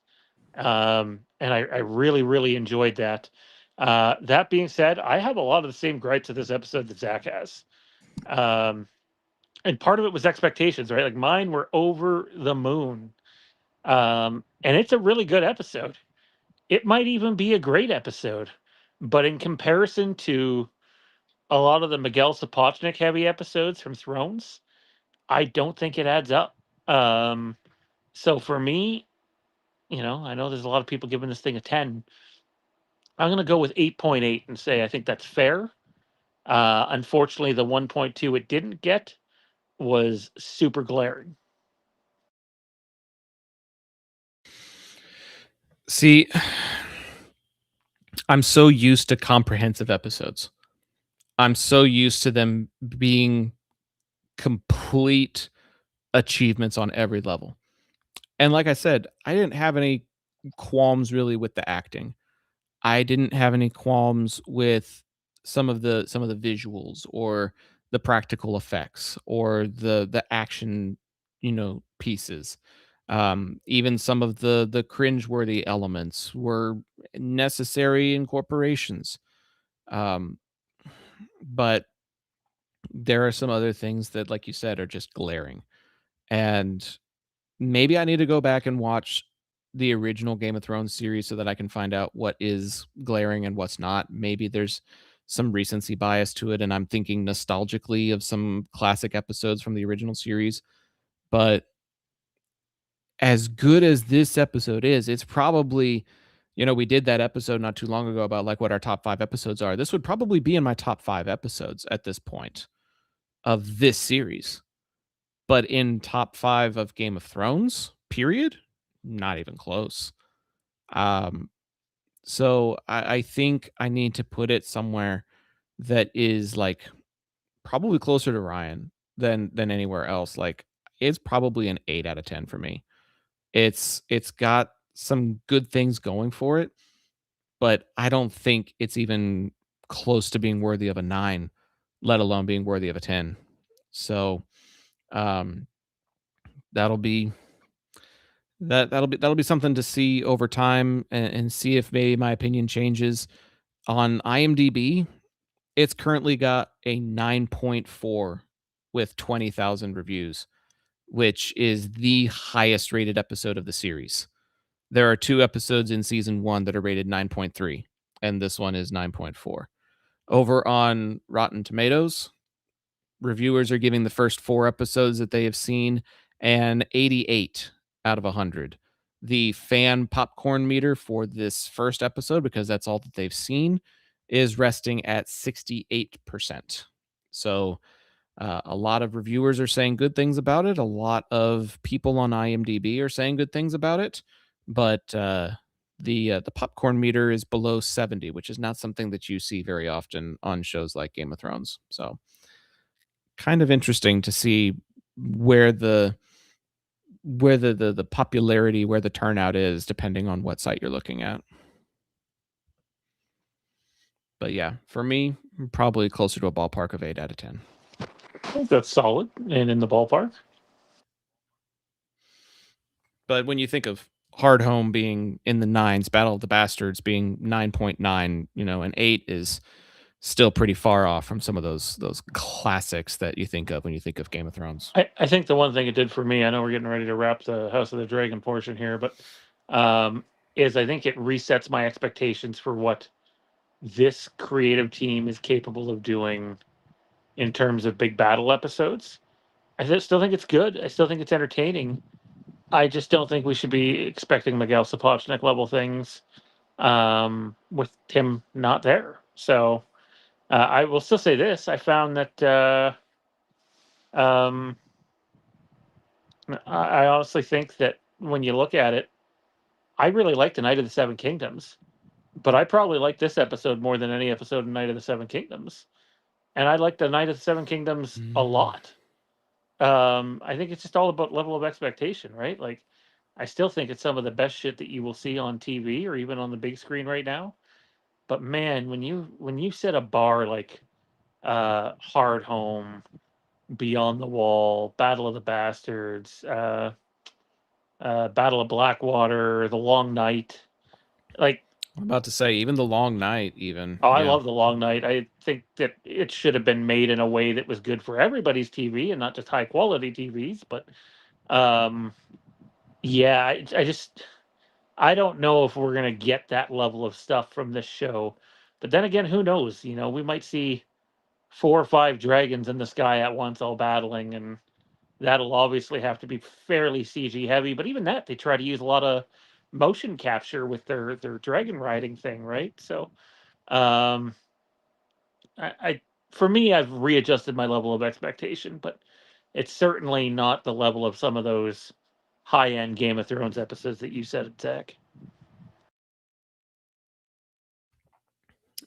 It's going to be interesting to see, because I joked at the top of the show about this being the true season 2 finale. I think it would have been a fine season 2 finale. So it's interesting to look at it now from a premiere point of view instead of a finale point of view. I wonder if my thoughts on it and my thoughts on season 2 as a whole would have been different if this had been the way that we closed out something 2 years ago instead of introduced something 2 years later. It's important to note, because this has come up a few times this episode, this wasn't supposed to be the finale. It was supposed to be the penultimate, right? Like where the big penultimate. where the big episodes happen in Game of Thrones. Not that there aren't ones that aren't penultimates, but formula seemed to be penultimate huge episode and the finale. A lot of the fallout from this, but it sounds like even next week's episode is pretty off the wall, and then for week 3 we're getting a character based episode. I won't say for who, but that it's shot in a very different way from the rest of the series and has been getting glowing reviews from the critics who had a chance to see the first 4 episodes. Yeah, I mean, this will all be over in a couple of months, fellas. Just prepare yourself for that. It's gonna leave almost as quickly as it came. So take it all in and enjoy it while you can.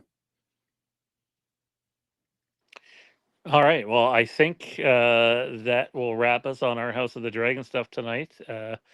Zach, appreciate you hosting this portion of the show, man. Where where can everybody find you at? What do you got going on? I know it's a little bit of your downtime right now. Yeah, for maybe the next month or so, I'm gonna have some downtime, and then football season starts in August. So, we'll be hitting the ground running for American high school football in the area, covering some teams in the region. I'm also getting ready to move, so be praying for me about that because I hate moving. I hate packing, but it's a necessity. So not really potting as much. I don't even have an episode of IPC scheduled, even though we've got a big summer slate coming up with Toy Story 5, and I just saw Disclosure Day and Supergirl's coming out, and all this other stuff that's happening this summer. I don't have any outlet really to be talking about it except for my socials. So go find me at Zach the Voice, and good luck if you can keep up with the crap I'm up to. But I should be back next week, I think. Well, we appreciate you, man, and we look forward to it. Ryan, how about you, man? Thanks for coming out tonight, and where can everybody find you? Yeah, thanks for having me. I'm looking forward to doing a lot more of these this season. Listen, you and I, right before we came on the air tonight doing this, we did our live show for Ramming is Racing, which is our NASCAR-centric, Dodge Ram-centric, Kaulig Racing-centric show that we've been doing for a couple of years. So as we get into the summer season, the heart of the summer is the heart of the racing season. So check us out over on that channel, Ramming is Racing. Otherwise, you can find me on X mostly, either at my own personal handle, which is Yount Racing 45, or on our Ramming is Racing handle. So always look forward to doing that with you, Sean, and look forward to doing a lot more of these over the next couple weeks and months. Sounds good, fellas. Thanks for coming out, and we will see you next week again when the Empire calls.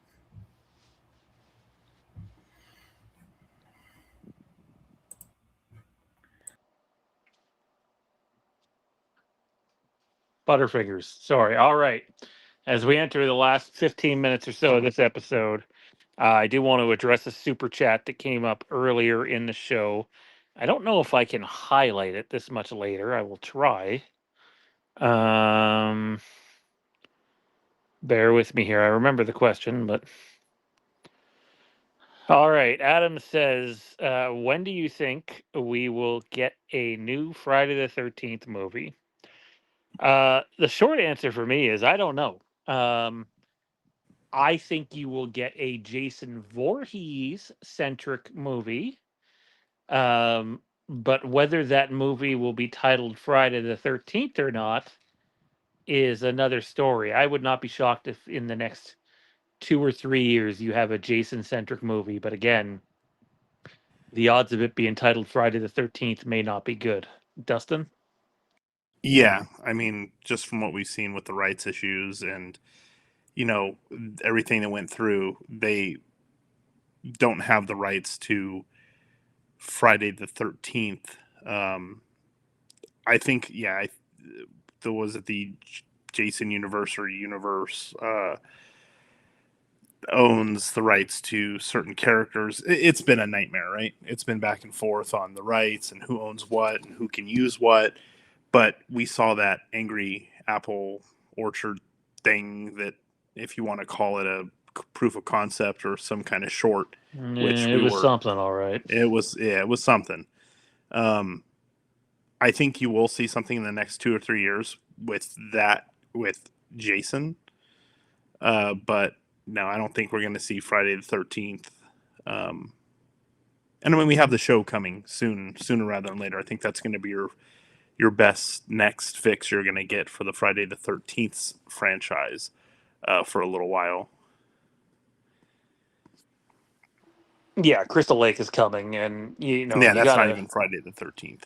So yeah, you have to be ready for a different tone than what you got with most of those Friday the 13th movies with that show, and that's a drum we've been hitting for the last couple of years, and I for one am excited about it. I think Welcome to Derry was excellent. Co-creator of that is the creator of Crystal Lake, and I think it's going to be really, really good. But I think people are going to have to be open to the idea that it's not going to be the same as the Friday the 13th movies, and could be some story elements that change quite Right. drastically. So um, we'll see how it turns out. It's all about execution at the end of the day, right? Um, go ahead. Yeah, I was going to say that, who was the original campground killer? It was Mrs. Voorhees, right? So everyone's always like, "Well, it's Jason." No, it was Mrs. Voorhees, and I think this show, and like you, I really enjoyed Welcome to Derry, and a lot of that was the characters interacting. They didn't just, the show starts and it's it everywhere, right? They used him sparingly. When they did use it, it was near the end and for good effect. So I think people are just going to have to temper their expectations that it's not going to be, like you said, your typical Friday the 13th movie experience, that it's going to be a little bit different, but different doesn't mean bad. And I have faith in what we've seen from some of the set stuff and from who's co-writing it and co-producing it. I have hope that they're going to deliver something that will be good, if not different. Yeah, I think that's fair. And I do think, so much of it hinges on the show's success. But to my knowledge and some of the things that, we've been told or read about, um, you know, Jason has a part to play. And I think even in future seasons, Jason has a big part to play. But in order to get there, the first season has to do well, right? Like, Right. especially in today's day and age where everything's so volatile, you need to have some level of success. Speaking of needing level of success, the Halloween game, Trancas and Company have a lot riding on it. We're 78 days away from the game being released. Um, I did some asking around. I said last week that I would about the daytime scenes, if there would be any in the game. I did not get a definitive answer on it, but I was told the same thing basically that I said on air last week, is to probably not expect any daytime scenes in in the Halloween game. Yeah, I mean, I wasn't expecting that anyway. From 78, we know. I mean, we've seen obviously Halloween movies have daytime scenes, right? And Michael will be present in daytime. I mean, Halloween 4, favorite of both you and I, has some really good daytime scenes and him stalking and kills and stuff like that. But I think they're creating an atmosphere for this game that I think would be taken away if you have daytime, and Michael running around. I mean, some of the abilities that he has I don't think would lend themselves from a gameplay perspective to work if it was during the daytime. Maybe at a later date they'll do something different, like if they do some of the maps during daytime and it's just escaped Myers, or maybe they'll do something like that, but I don't think it's needed, and I don't think the gameplay that they've shown so far lends itself to having maps or even the single player stuff set during the day. Maybe some of the single player stuff, because in the movie we see that Michael has gone to these places. Like, they've kind of shown that it happens at night, where he gets the coveralls and the mask. We don't really know the timeline for that, but I assume that happens during the day. So they're kind of changing that up a bit, but I can see why they're doing it. Yeah, 100%. And I would not be expecting any daytime multiplayer maps. Yeah. The other thing that I was told in the last week, and again, take it with a grain of salt, this is strictly rumor, is when it comes to them switching direction and focusing more on a 50th anniversary movie for the Halloween franchise, which makes sense given the creative stall, if you will, that has been out there for Miramax. the Miramax television series, Right. is to not expect a retread, Don't expect John Carpenter to all of a sudden come out of retirement and direct this thing. You know, don't expect it to be Alan B. McElroy or any of the previous people that have done Halloween movies or David Gordon Green. It sounds like they're leaning towards new young blood for their upcoming project or projects, and I think that's the way to go about it, especially if they're Halloween fans. You know, that's where you're going to get the most, um, passion and creative ideas out of. So I wish I could sit here and say there was a name like, oh, Zach Krieger or something, but no, I have Yeah. not heard a damn thing about a name, and nor do I know if he would be the right fit. But it makes sense that they would want to have a fresh new perspective to give us something different. Yeah, we've seen it time and time again where it's, you know, franchises that have been around for a while. There's a certain point where you have to say, let's let some different minds come in, some different talent come in that have shown some promise and give them the opportunity to take what has been established and make it new and fresh. And whether that's new actors, I think you and I both agree. The time has kind of come and gone for John Carpenter if he wants to do something for the soundtrack or something cool like that, to be in the orbit of the film, but not directly have his hands on the film. We don't need that. For the love of God, we do not need Jamie Lee Curtis back. Laurie Strode. We don't need some of these old characters, because a lot of times what we're seeing and what we have seen is that those legacy characters are treated like shit, or they're just not handled very well. And it's just a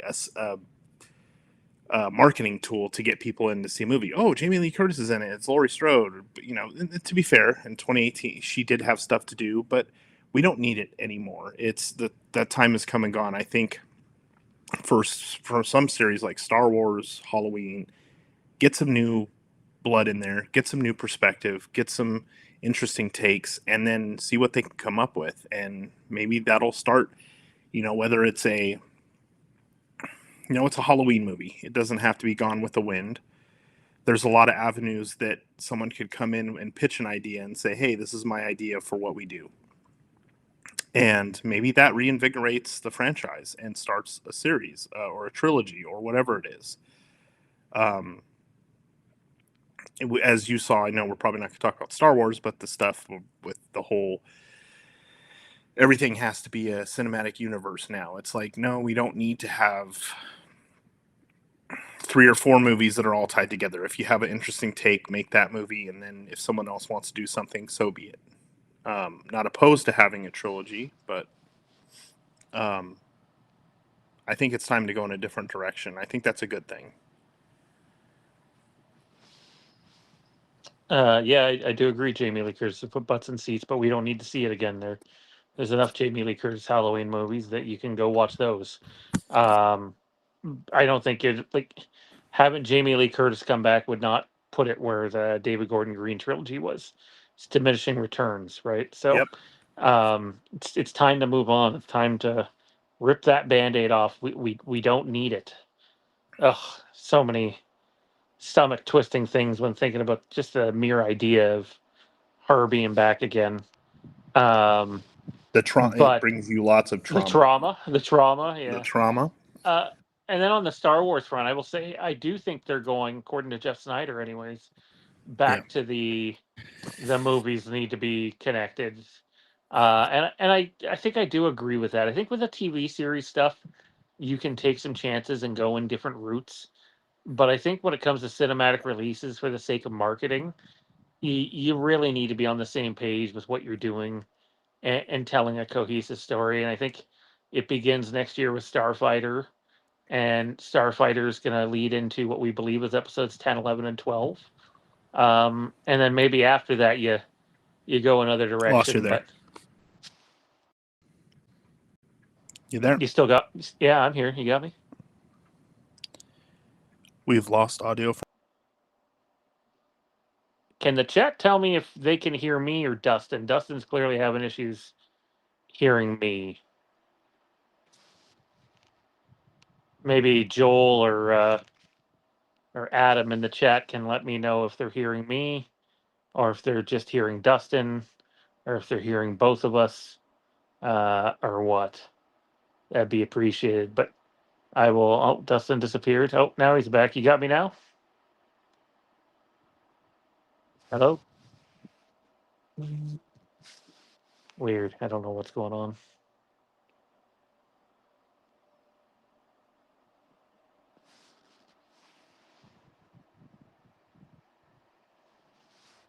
Can you hear me now? So the chat apparently hears us both. I'll bring us to the outro with this. It sounds like, again, with Star Wars, we are going to have the movies be more connected if successful, right? Like Starfighter could come out and could be a bust financially, and Disney might not greenlight anymore with that. But I can tell you one thing: I'm way more excited for Starfighter than I was for anything related to the Mandalorian and Grogu. But that is going to do it for us today. Don't forget to like, or tonight. Don't forget to like, comment, subscribe, turn notifications at all, in order to keep up with everything that we got going on. Next week, House of the Dragon, Season 3, Episode 2. And we'll see if there's any more Halloween to discuss next week. I do know it sounds like we're going to get some Crystal Lake stuff really, really shortly. I just don't know if it'll be in time for next week. So, anyways, that's going to do it for us. Take care.